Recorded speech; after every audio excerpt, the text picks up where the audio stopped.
Hello, জি জি, সালাম আলাইকুম। বলছিলাম না, আপনি একটা কথা, আমি মনে করি যে আপনার পদক্ষেপটা সঠিকই হয়েছে এখন পর্যন্ত যা রিপোর্ট বাংলাদেশে পাচ্ছি আর কি। তো খালি ঢাকাতে আপনার রামপুরের দিকে এবং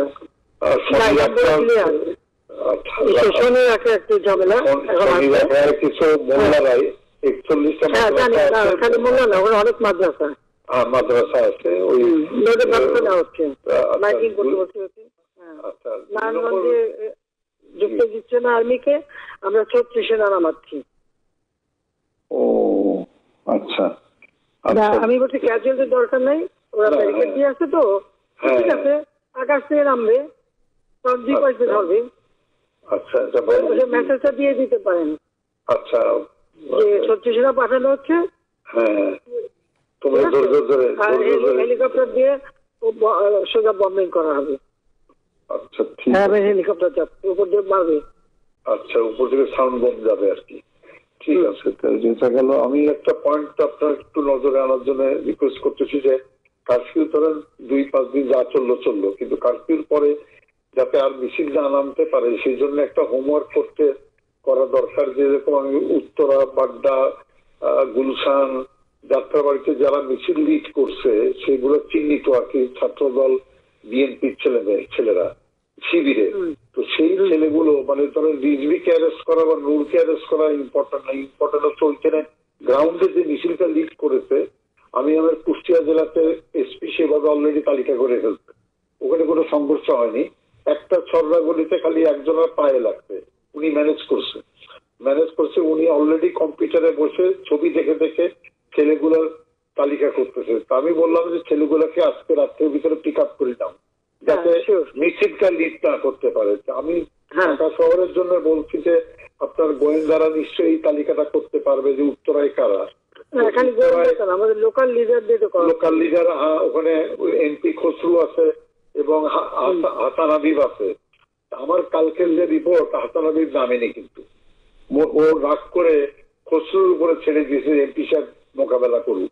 তো হাসান হাবিব লোকাল না তো, হ্যাঁ রাইট, লোকাল, ওদের তো লোকজন আছে। হাসান হাবিব নামে নেই, আর এখানে ওয়াকিলও সামলাতে পারেনি, ও 2 লাইনে পা দিয়ে চলে। আমার কথা হচ্ছে যে একটু যদি লোকাল লিডারদের সাহায্যে তালিকাটা করে নিয়ে আজকে রাতের ভিতরে সব কাস্টডিতে নিতে পারেন, তাহলে কোনো জায়গায়।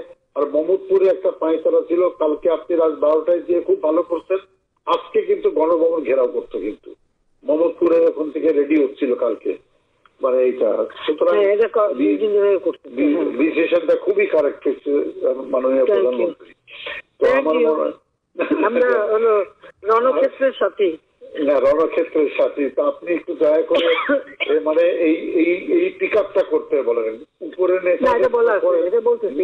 ওইটা একটু হোমওয়ার্ক করতে বলেন, করে অ্যারেস্ট করে ফেলতে বলেন আজকে। মানে সদিয়েক অ্যারেস্ট করে ফেললে আর মিছিল করার লোক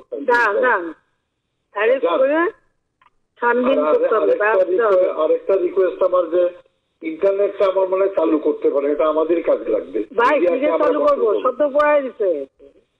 পুরাই দিচ্ছে, ডাটা সেন্টারও পুরাই দিচ্ছে, ইও পুরাই দিচ্ছে, কারণ ওই নতুন তার তো এটা হলে আমাদেরও মানে এই যে আমি যে কথাটা বলবার চেষ্টা, আমি 71-এ 8টার সময় যাবো, একা কথা বলবো।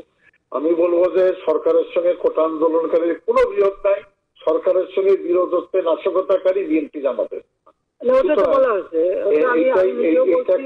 আপনি বলেছেন এই জিনিসটা প্রোপাগান্ডায় আনতে হবে। যদি ইন্টারনেট থাকে, গণমাধ্যম দিয়ে আমরা পুরো নিউজে ট্র্যাক করে দিলাম যে ইন্টারনেট জীবনে আমি তো আর আনবো না, যদি অন্য সরকার আসে তখন আনবে।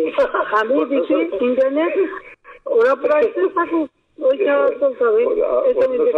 বাংলাদেশে অন্য সরকার আসবে না, অন্য সরকার আসবে না, আসুক না, আমি যাচ্ছি এখন।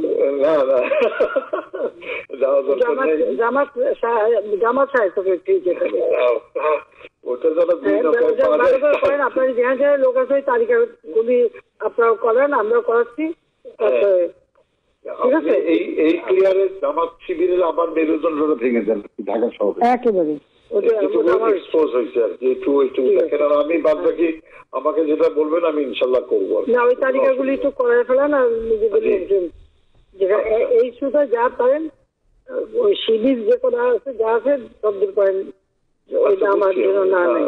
ওকে আমি বুঝছি। ঠিক আছে, আচ্ছা জি, আচ্ছা, থ্যাংক ইউ। Thank you.